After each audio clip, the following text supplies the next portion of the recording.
It was a typical Friday night at the prestigious Cielo restaurant, one of New York City's most exclusive dining spots. The atmosphere was vibrant.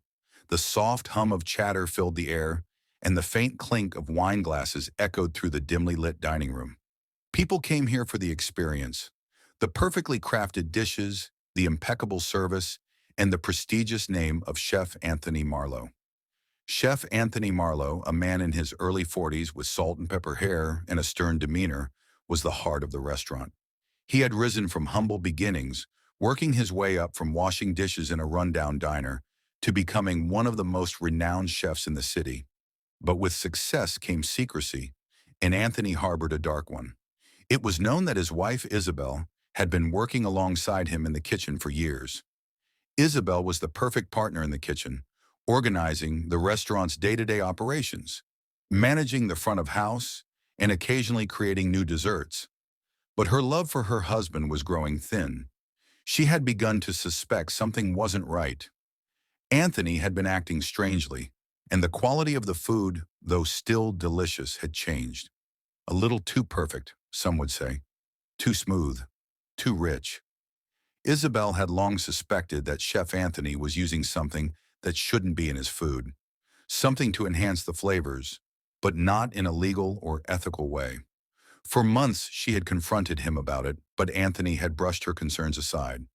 However, Isabel knew better. She had seen it in his eyes, the guilt behind his charming smile.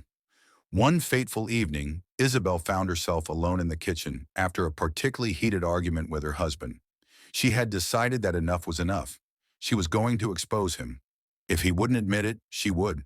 And when she left the restaurant tonight, she was going to make sure the world knew the truth about her husband's dark secret.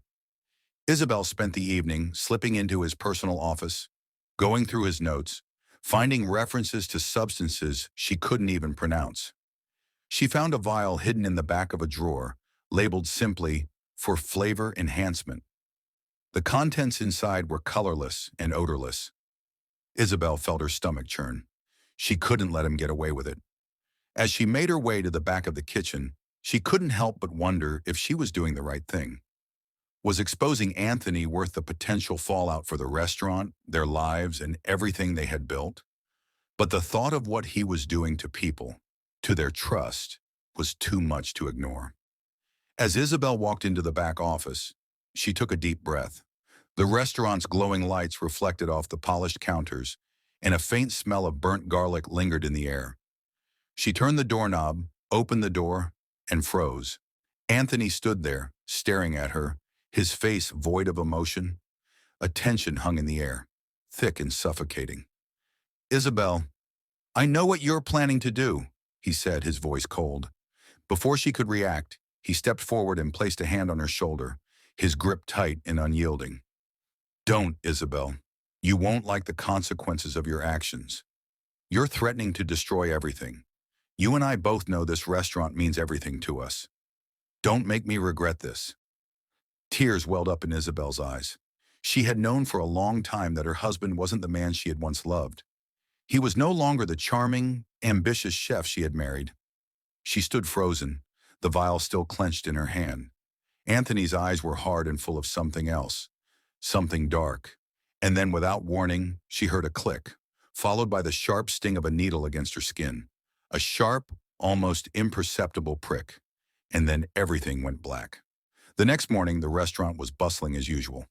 No one suspected a thing.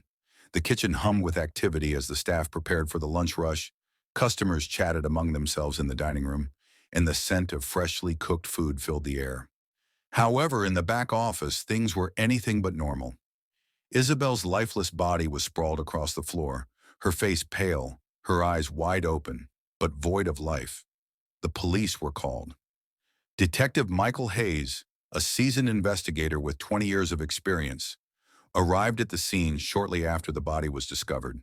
A methodical man, Hayes had seen his fair share of grisly crimes, but this one felt different.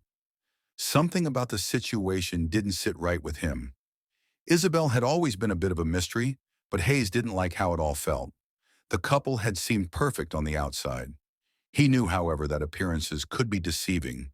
The owner of the restaurant, the ever-popular Chef Anthony Marlowe, was immediately brought in for Questioning his calm exterior and quiet demeanor did little to reassure the investigators. There was something cold about the way he carried himself, something that made Hayes uneasy. In the interrogation room, Hayes kept his eyes fixed on Anthony. His face was calm, but his hands trembled ever so slightly. "You're aware your wife is dead, correct?" Hayes asked. Anthony nodded, his face a mask of sadness. "I can't believe it. Isabel was everything to me. She was my partner, my confidant." Hayes interrupted. "Then why didn't you report her missing? Why didn't you seem more concerned when she didn't show up to work?" Anthony faltered for a moment. I I didn't realize she wasn't here. We've had issues lately, but nothing like this." "Tell me about the issues," Hayes pressed. Anthony shifted uncomfortably. "We've had a lot of tension in the kitchen. Isabel, she thought I was doing something unethical with the food. She was threatening to expose me to tell everyone about what I've been using in the recipes." This was the moment Hayes had been waiting for. Isabel had threatened to expose him. The words hung in the air, but something in Anthony's voice felt too rehearsed. "And what exactly were you putting in the food?" Hayes asked, leaning forward. Anthony hesitated. I I don't want to talk about it. I didn't hurt Isabel." But Hayes could already feel the walls closing in. He had his first lead, and it wasn't a good one. But the investigation was far from over, and Hayes knew he had to keep digging. As Anthony walked out of the interrogation room, Hayes stayed behind. There was something he had to look into, something that wasn't adding up. Anthony's story about the substance, Isabel's threatening to expose him, it all seemed too neat, too convenient. He couldn't let it slide. This was only the beginning. The investigation into Isabel Marlowe's death had barely begun, but Detective Michael Hayes could already sense that there was more to the story than met the eye. He had dealt with murder investigations before, but this one felt different. The coldness in Anthony Marlowe's eyes, his defensive tone, and the way he had talked about Isabel all pointed to a man hiding something. Hayes had a gut feeling that the more he dug, the darker the truth would become. After leaving the interrogation room, Hayes spent the rest of the day combing through the restaurant's operations. He started by speaking with the staff who had worked with Isabel and Anthony, hoping to glean any piece of information that might shed light on the couple's relationship. It wasn't long before he found a few interesting leads. The first came from Michael, a sous chef who had worked under Anthony for the last 3 years. He was a young man, eager to impress, and still in awe of the kitchen's legendary head chef. But as the conversation progressed, Hayes noticed something unsettling in Michael's words. "She wasn't afraid of him," Michael said, his voice trembling slightly as he spoke of Isabel. "I mean, we all know Anthony runs a tight ship, but Isabel, she was always the calm one, the one who kept the restaurant running smoothly. She'd always keep us in line when when he was a bit too much." Hayes narrowed his eyes. "What do you mean by that?" "Well, there were rumors," Michael continued, glancing nervously around the kitchen before lowering his voice. "People were talking about the food, about how something wasn't quite right with some of the dishes. You know, things tasting a little too perfect, too rich. But no one dared to say anything because, well, it's Anthony Marlowe, right? The guy who turned this place into something special." Isabel didn't like it, though. She used to get upset when the staff would talk about it. She'd always tell us to focus on the work, not the rumors.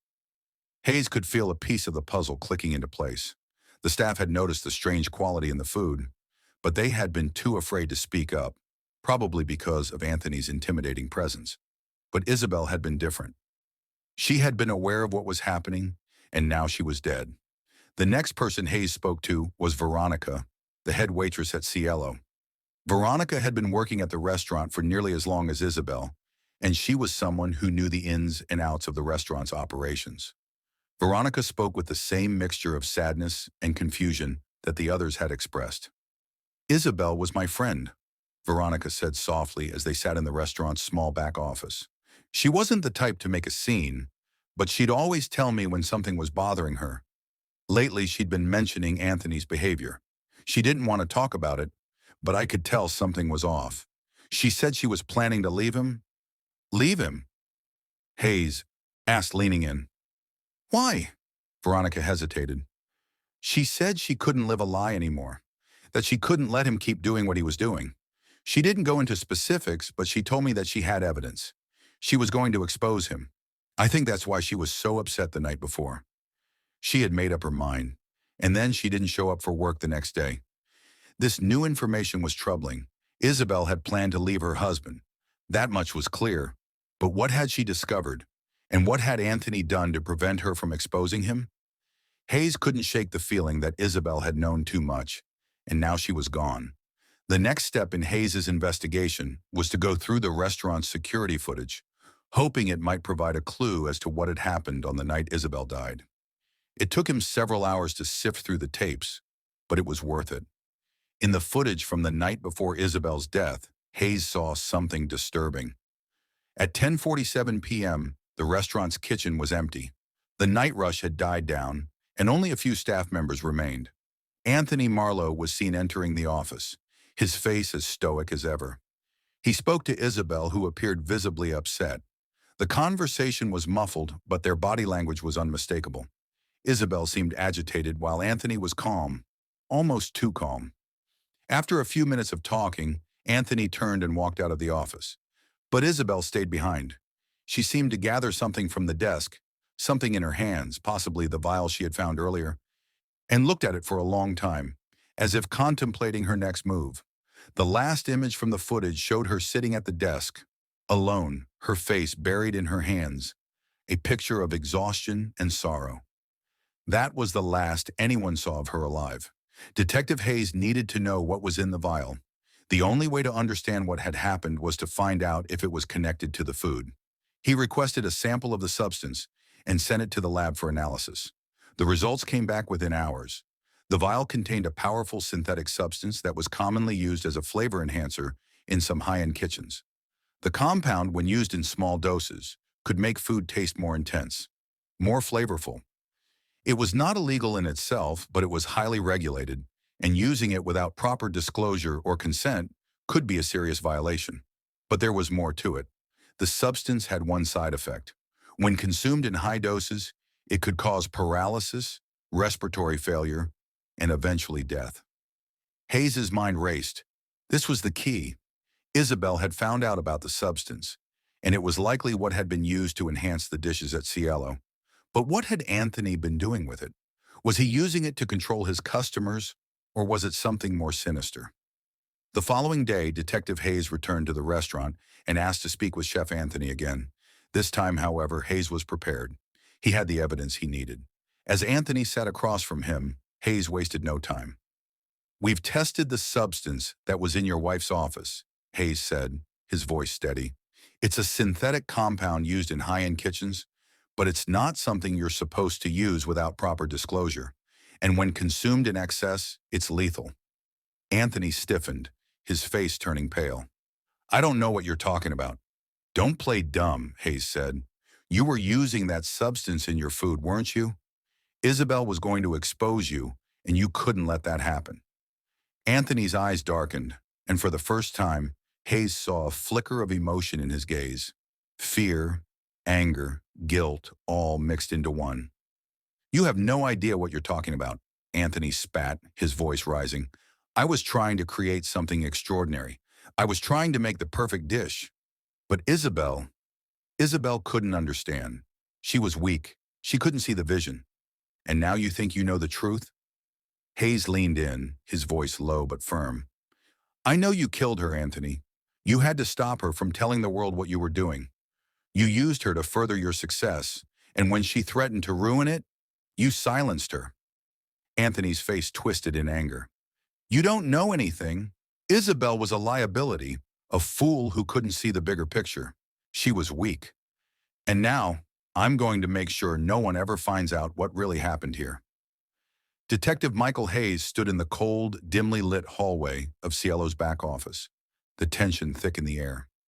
Anthony Marlowe had just stormed out of the interrogation room, his expression a mixture of fury and panic.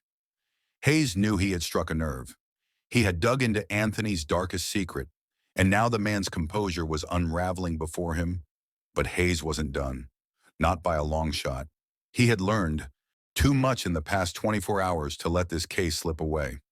There were still too many unanswered questions. Why had Anthony been using a dangerous substance in his food?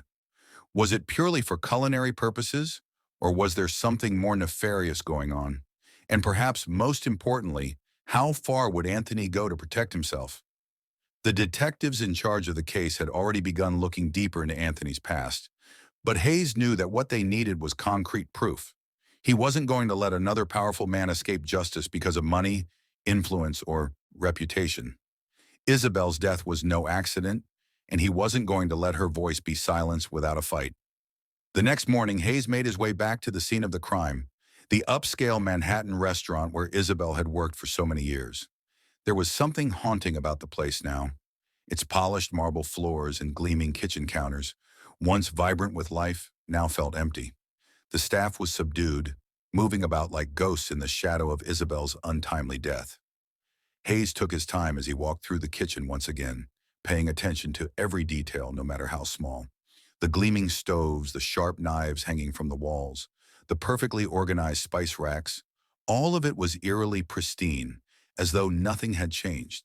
He spoke with a few more members of the staff, hoping to gain more insight into the day-to-day workings of Cielo. Most of the employees were too intimidated to say much. Anthony Marlowe's reputation loomed large over them. But one person, a quiet young man named Raul, had a different story to tell. Raul, a line cook who had been at Cielo for just under a year, was nervous but determined to speak. He had a story to share, and despite his fear, he felt it was time someone heard it. "I'm sorry," Raul said as they stood outside the restaurant, away from the eyes and ears of the others. "I didn't want to get involved, but I can't keep quiet anymore. Isabel, she was different. She was kind. She was the one who looked out for us. The one who made sure we got paid when Anthony forgot. She was the one who knew something was wrong with the food." Raul paused, glancing nervously around, as if expecting Anthony to appear out of nowhere. His voice dropped to a whisper. "You know, it's not just the flavor enhancer. That stuff's dangerous, sure, but that's not all of it. Isabel found something else. Something worse. I don't know if she meant to tell you, but she was onto something. She found a file on Anthony's desk one night. It had records of shipments of things that weren't food-related, but she never got the chance to tell anyone." "Shipments of what?" Hayes asked, his interest piqued. "I don't know exactly," Raul admitted, "but Isabel was planning to expose Anthony for something illegal. She was working on something. I overheard her talking to a lawyer once. I never asked questions. I just thought it was about the food. But it wasn't just about the food, was it?" Hayes's mind raced. If Isabel had uncovered something bigger than the substance, it could be a key to understanding why she had to die. Something more than just the cooking ingredient, a connection to organized crime, money laundering, or something far more dangerous. The idea that she had been working on this behind Anthony's back was unsettling. The walls were closing in on him, but this new lead could unravel everything. Hayes thanked Raul and promised him he would look into it. As he walked away, his mind spun with possibilities. He needed to find the file Raul had mentioned. That file could hold the answers. The first place Hayes turned to was Anthony's office. The police had already combed through the area for any evidence, but Hayes felt there was something they had missed. He took a deep breath before entering, looking around the room with fresh eyes. It was meticulously organized as expected from someone like Anthony. But it wasn't the neatness that caught Hayes' attention. It was the desk drawer. It was slightly ajar, as if it had been opened recently. Hayes walked over and slowly pulled it open. Inside was a stack of papers. At first glance, they appeared to be routine invoices and restaurant contracts. But upon closer inspection, one file stood out. It was a thick manila folder, its edges worn as if it had been handled many times. On the front of the folder was a label, "Shipping Details and Client Orders." Hayes's heart skipped a beat. He took the folder and carefully opened it. The pages inside were filled with a detailed list of shipments, dates, and names that didn't belong in a restaurant inventory. Hayes's fingers hovered over the page as he scanned the contents. Some of the names were unremarkable, addresses for suppliers, importers, and other food-related businesses. But others were troubling. There were references to large, undisclosed shipments of chemicals and other substances that had no place in a kitchen. Hayes's mind raced as he connected the dots. Isabel had uncovered a trail that led beyond food and flavor enhancement. This wasn't just about a chef who wanted to make perfect meals. It was about someone hiding a much darker secret, and Isabel had been close to exposing it all. As Hayes studied the documents, his phone buzzed in his pocket. It was an update from the lab. The toxicology report had come back from Isabel's autopsy.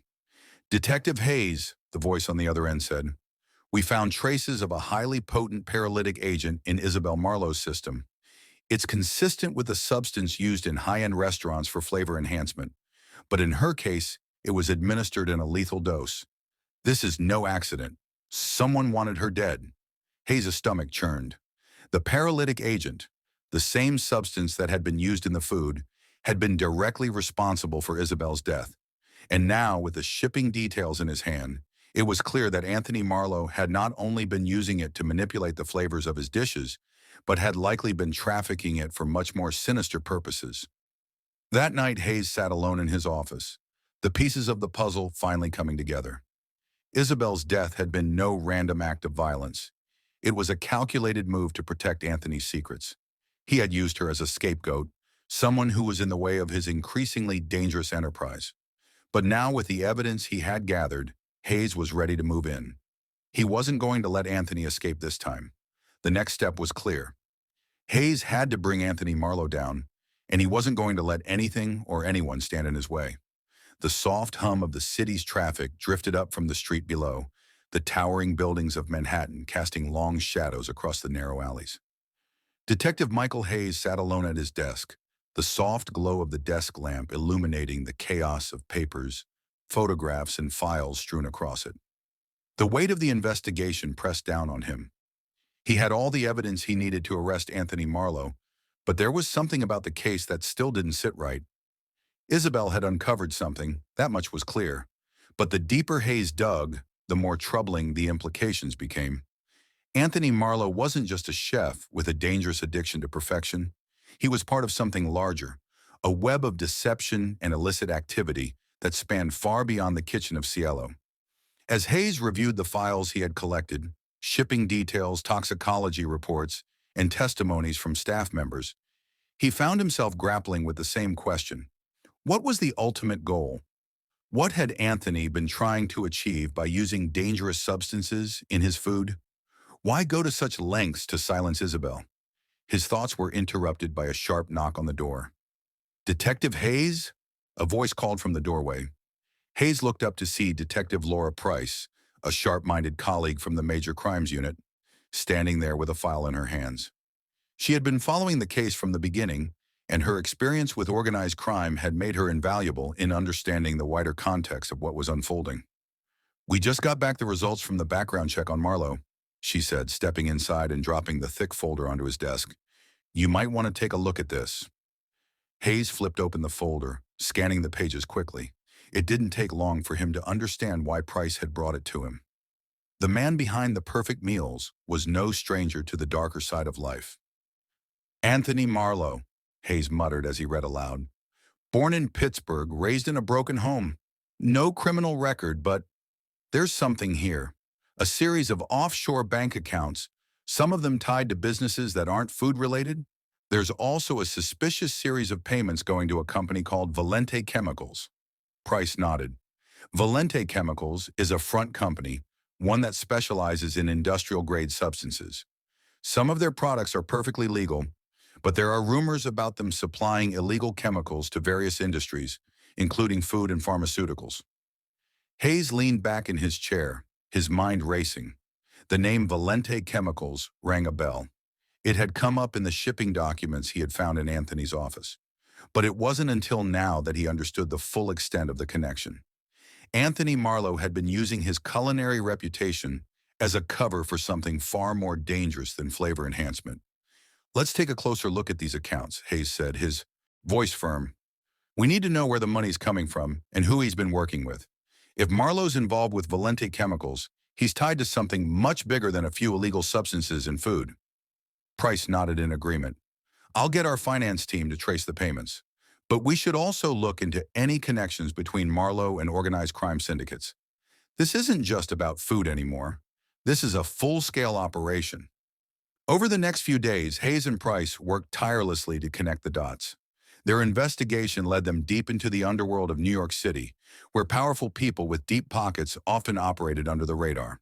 They discovered that Marlowe's offshore accounts weren't just for food supplies. They were linked to larger transactions involving illegal substances, and several of those transactions pointed directly to organized crime. The more they uncovered, the clearer it became that Anthony Marlowe had been acting as a middleman between the criminal world and the high-end culinary scene. He wasn't just using dangerous substances in his dishes, he had been trafficking chemicals, passing them off as luxury ingredients to a select group of wealthy clients. The substances Marlowe had been using in his dishes were, in fact, a combination of powerful narcotics and illegal performance enhancers. They could be used to manipulate the senses, enhance taste, and even alter perception, making the meals at Cielo truly unforgettable, but at a cost. And it wasn't just the food that was affected. The chemicals had a powerful impact on the human body, making people dependent on the experience of eating there. But Isabel had been about to expose him. Her discovery of the files in Anthony's office had been her undoing. She had uncovered the full scope of his operation, and she was ready to bring it all to light. Anthony couldn't afford that. He couldn't let the truth be known, not when it was so valuable to him. Hayes felt a simmering anger build within him as he reviewed the details. This was not just a case of a chef who had gone too far. This was a man who had used his wife, his staff, and countless unsuspecting patrons to further his own dangerous ambitions. And when someone threatened to expose him, he had taken their life. Hayes knew the time had come to move on Marlowe. The evidence was overwhelming, and it was clear that Anthony's empire was built on lies, manipulation, and murder. He couldn't afford to wait any longer. It was early morning when Hayes and his team arrived at Cielo, the restaurant still dark and quiet, its windows glowing faintly in the pre-dawn light. A small convoy of unmarked cars rolled up to the curb, and officers swarmed the restaurant's front and back entrances, ready to execute the arrest. Hayes led the way, his mind focused and his determination clear. This time, Anthony Marlowe wouldn't escape. As the team stormed through the front door, they moved swiftly and decisively. They found Anthony in his office, as expected. He wasn't alone, though. There were a few high-ranking figures from the criminal underworld there, people Hayes recognized from his research. Anthony Marlowe looked up as the officers flooded into the room. His face was pale, and for the first time, there was no calm, calculated composure. Instead, there was a flash of panic, of realization that his world was crumbling. "Detective Hayes," Anthony said, his voice shaking, "you don't understand what you're doing. You have no idea the kind of people you're messing with. You're under arrest for the murder of Isabel Marlowe," Hayes said, his voice steady, "and for a whole lot more. We know about your little operation, Anthony. It's over." Anthony's eyes darted around the room, as if looking for a way out, but there was no escape. The walls were closing in on him. Hayes could see it in his eyes, the realization that everything he had built, his career, his empire, was coming to an end. "You don't know what you're up against," Anthony spat, his voice rising in desperation. "I'm not just some chef. You can't take me down. You're not just a chef, Anthony," Hayes said, taking a step closer, his voice calm but unyielding. "You're a murderer, and your time is up." As the officers moved in to take Anthony into custody, Hayes stood back and watched, his gaze hard. The arrest was only the beginning. There was still a lot more to uncover. He knew that the full extent of Anthony's crimes would take time to unravel, but this was a victory. Isabel's death was no longer in vain. And as Hayes left Cielo that morning, he couldn't help but feel a small sense of justice. He had brought a killer to justice. But more importantly, he had exposed the dangerous secrets hidden beneath the surface of the high-end culinary world. The case wasn't over yet, but for now, it was a step toward bringing closure to Isabel Marlowe's family, and to the city that had been poisoned by Anthony Marlowe's lies. The aftermath of Anthony Marlowe's arrest was swift, but not simple. Detective Michael Hayes felt the weight of the case pressing down on him more heavily than ever. The courtroom was where everything would come to a head, but even then, the true scope of the crimes might remain shrouded in shadows. The arrest of the famous chef was just the beginning. He was only one piece of a much larger puzzle, and Hayes wasn't about to rest until the entire operation was exposed. It had been a week since Anthony had been taken into custody, and Hayes, along with Detective Laura Price, had been relentlessly working to piece together the full extent of the criminal network Marlowe had been running. The information they had uncovered was more dangerous than they had first imagined. The drugs, the chemicals, the trafficking, they were all part of a much larger enterprise that stretched well beyond a single restaurant in Manhattan. Hayes sat at his desk, the light of his office lamp casting a shadow over the stack of evidence. The investigation had become more intricate with each passing day. They were discovering that Cielo wasn't just the front for illegal substances. It was the nexus of a highly sophisticated operation that catered to wealthy elites, pharmaceutical companies, and underground markets. The chemicals Marlowe had been using to enhance the flavors of his food weren't just for culinary purposes. They were cutting-edge narcotics. People who dined at Cielo weren't just enjoying gourmet meals. They were being subtly poisoned, made addicted to the taste, and lured into a world where the food became more of a drug than nourishment. The sheer scale of Marlowe's operation was staggering, but there was still so much they didn't know. Who else was involved? What were the connections between the high-profile clients who frequented Cielo and the criminal organizations Marlowe was working with? And most importantly, how had Marlowe managed to keep such a dangerous secret for so long? Laura Price entered the room, her expression one of quiet determination. She set a file down on Hayes's desk, breaking the silence that had hung over him like a heavy fog. "I've been going through the financials again," she said, pulling up a chair. "There's something you need to see." Hayes didn't hesitate. He flipped open the folder and scanned the papers quickly. As he read, his eyes narrowed and his heart rate picked up. The figures were disturbing. Anthony Marlowe's offshore accounts weren't just receiving payments from shady suppliers and criminals. They were also connected to several international shell companies. There was one name in particular that stood out: L. Caldwell Investments.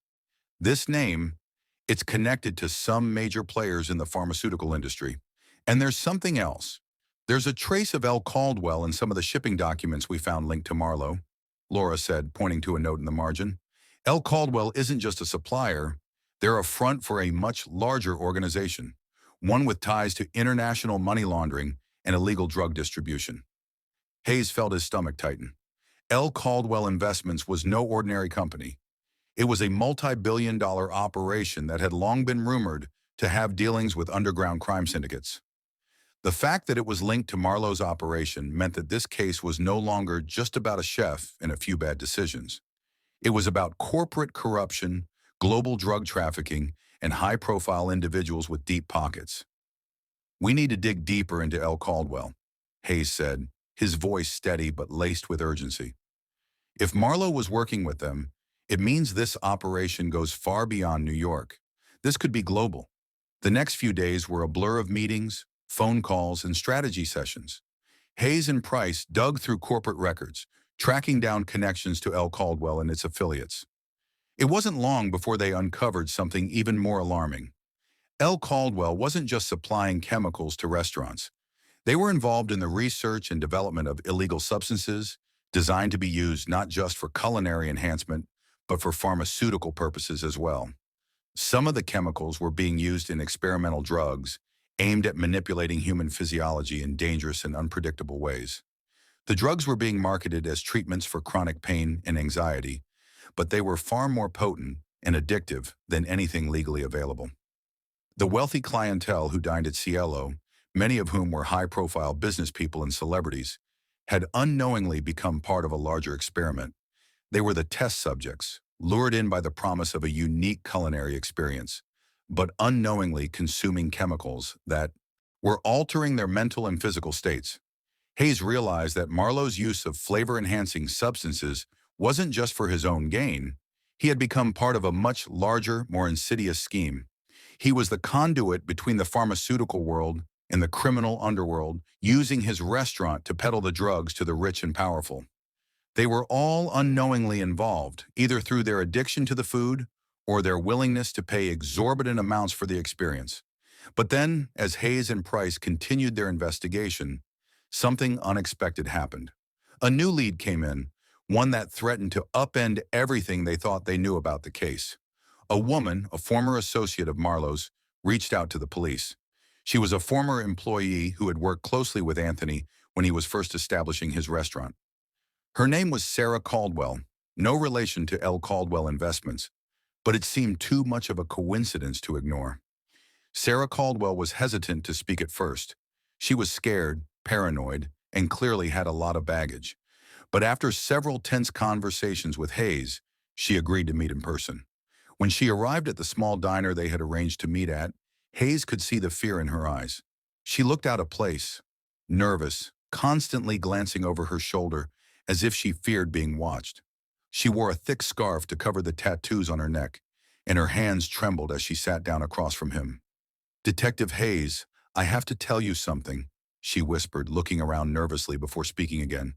"I was there. I know what happened to Isabel. I know why she had to die." Hayes leaned forward, his gaze fixed on her. This was the break he'd been waiting for. "What do you know?" Hayes asked, his voice calm but insistent. "I was there the night Isabel found out. She found out everything.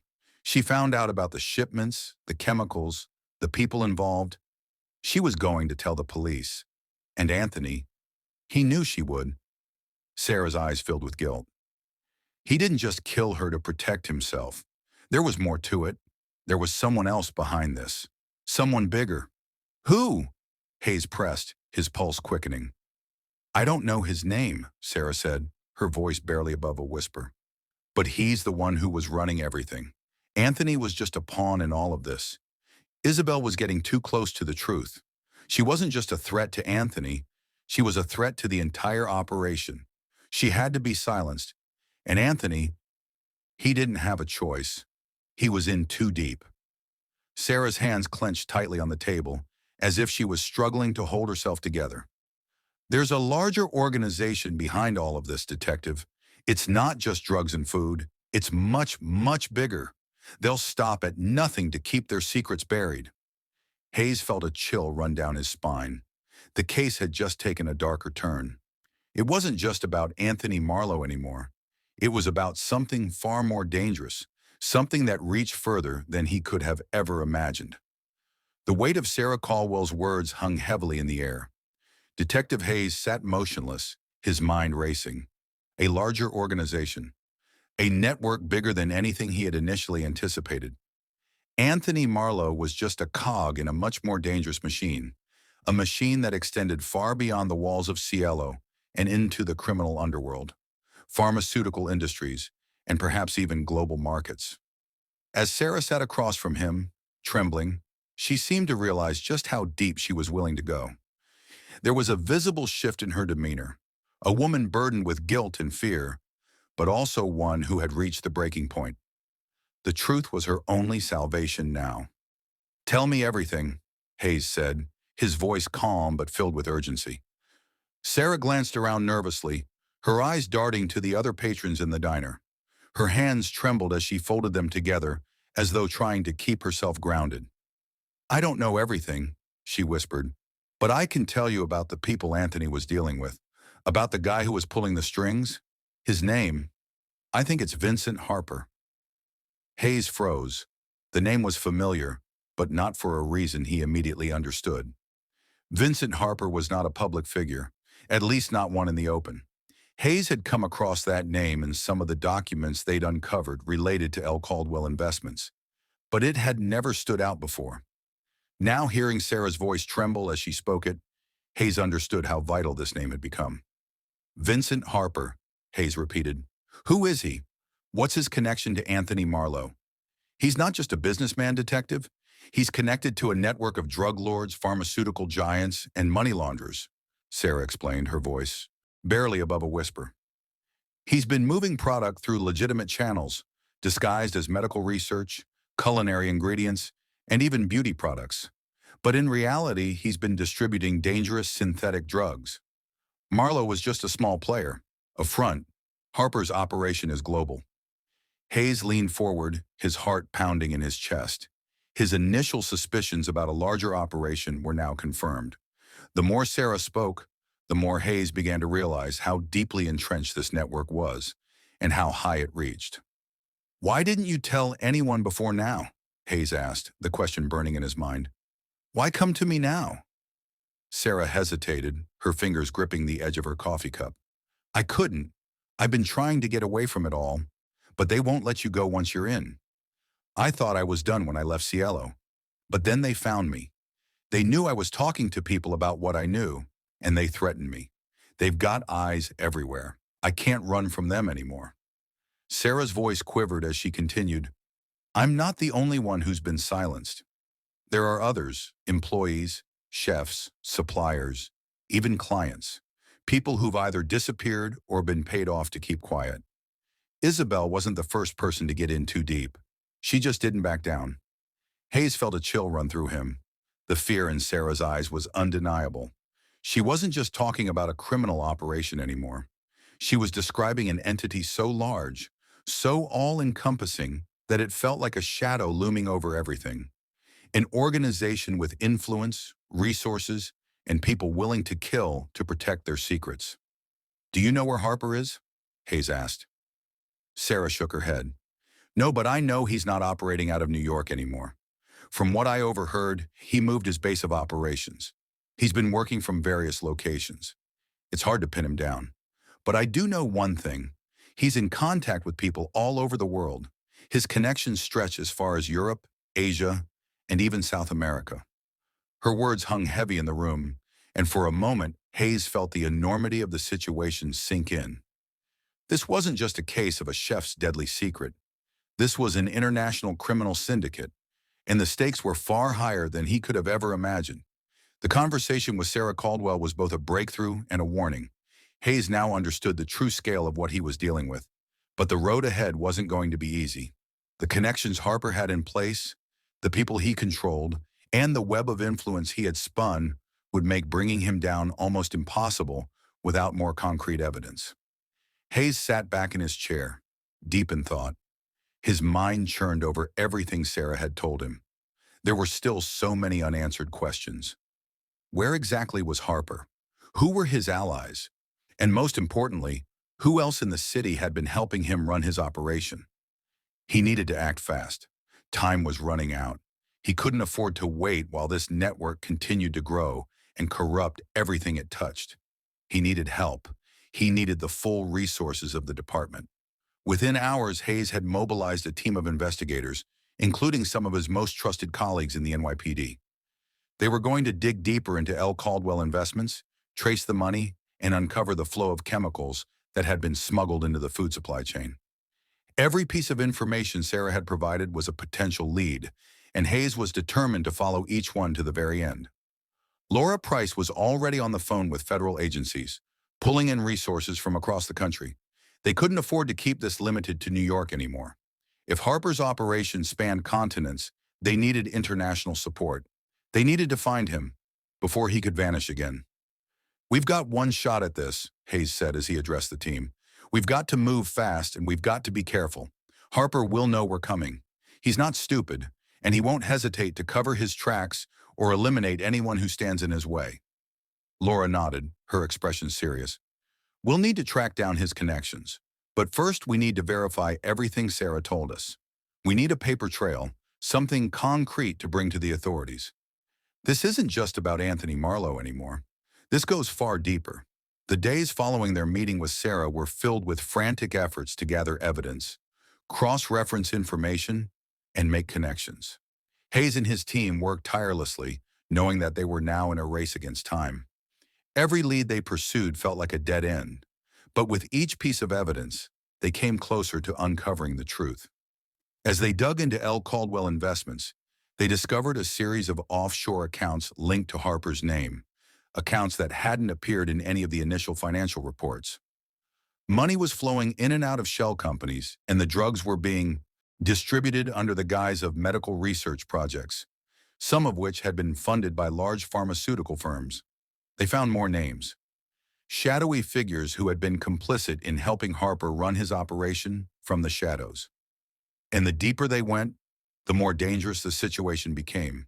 People had gone missing, employees had been silenced, and there were reports of people close to Harper disappearing under mysterious circumstances. But the most chilling discovery came when Hayes found a connection between Harper and someone much closer to home, someone in the restaurant industry who had been operating on both sides of the law. The name was one Hayes had heard before, but never imagined would be involved in such a dangerous web. Detective Michael Hayes felt the knot in his stomach tighten as he stared at the documents in front of him. The final piece of the puzzle had just fallen into place, and what he had uncovered sent a chill down his spine. The investigation into Anthony Marlowe and his twisted operation had led Hayes to an unexpected conclusion, one that would change everything. The name that had surfaced, one that sent shockwaves through the entire investigation, was none other than Julian Dorsey. Dorsey was a well-known figure in the New York restaurant scene. He was a former high-profile chef who had once been a protege of Marlowe's before disappearing from the limelight a few years ago. But Hayes hadn't anticipated finding Dorsey's name in connection with the global drug operation that had consumed Marlowe, Cielo, and L. Caldwell Investments. Julian Dorsey had disappeared from public view after a series of scandals ruined his reputation, but it turned out that his disappearance wasn't due to some simple personal downfall. He had been quietly working behind the scenes with Vincent Harper, acting as a liaison between the criminal syndicate and the restaurant industry. Dorsey had used his insider knowledge to create the perfect cover for their illegal activities, and Marlowe had unknowingly become one of his most useful pawns. It all made sense now. Marlowe had been the public face, the celebrity chef who brought in the clientele, but it was Dorsey who had arranged the shipments, procured the chemicals, and helped Harper coordinate the movement of dangerous substances through his restaurant network. He had been the mastermind behind the operation, using his connections to chefs, suppliers, and restaurateurs to create a vast and hidden empire of drugs masked as gourmet ingredients. Hayes sat back in his chair, absorbing the weight of the discovery. This case, which had started with a simple murder investigation, had escalated into something far darker. It was no longer about a disgruntled wife or a chef looking to protect his secrets. It was about a criminal syndicate operating on a global scale, one that had been manipulating the food industry to distribute drugs, launder money, and control the lives of anyone caught in its web. The breakthrough came when Hayes and Laura Price managed to track down a secure meeting location where Julian Dorsey had been communicating with Vincent Harper and other key figures in the operation. It was a warehouse on the outskirts of the city, one that was heavily guarded and protected by layers of security. They also found evidence that Dorsey had been in contact with high-profile individuals, some of whom were still active clients of Cielo. "I think we've got him," Laura said, her voice filled with quiet determination. "This is it. Dorsey is the key. If we can arrest him and tie him directly to Harper's operation, we can finally bring this whole thing down." Hayes nodded, a grim expression on his face. "We can't afford to make any mistakes. If Dorsey is as connected as we think, he won't go down without a fight." The next few hours were spent coordinating with the SWAT team and other law enforcement agencies. The plan was simple: infiltrate the warehouse, arrest Dorsey, and gather whatever evidence they could to link him to the broader syndicate. They knew that if they waited any longer, Dorsey and his associates would be gone, and all their hard work would have been for nothing. The night was cold as Hayes, Laura, and the team arrived at the warehouse. They moved swiftly, taking their positions and preparing to make their move. Hayes's heart raced, not from fear, but from the anticipation of finally ending this twisted operation. The years of hard work, the long hours, the pieces of the puzzle that had finally started to come together. This was the moment they had all been waiting for. As the SWAT team moved in, Hayes couldn't help but think of Isabel Marlowe, of the tragedy that had set this investigation in motion. She had been the first casualty in this horrific game, but